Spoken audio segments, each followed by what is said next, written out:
Ratnam global team to B யூனிவர்சிட்டியோட இனாகிரேஷன்ங்கிற ஈவெண்ட்டுக்கு எல்லாம் கலந்துக்கிட்டது ரொம்ப நன்றி.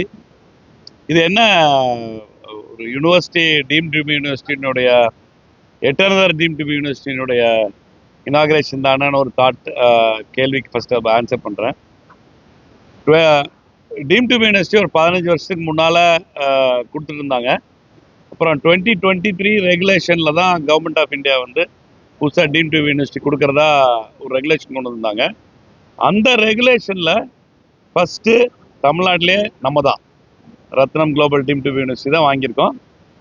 அந்த அச்சீவ்மெண்ட் வந்து ஏன் ரொம்ப இம்பார்ட்டன்ட், 2023 ரெகுலேஷனில் வாங்கினது ஏன் ரொம்ப இம்பார்ட்டன்ட்னா, அது வந்து கண்டினியூவேஷன் ஆஃப் தி இன்ஸ்டிடியூஷன். இப்போ ரத்னம் காலேஜ் தான் ரத்னம் குளோபல் டீம் டு யூனிவர்சிட்டியாக மாறிடுச்சு.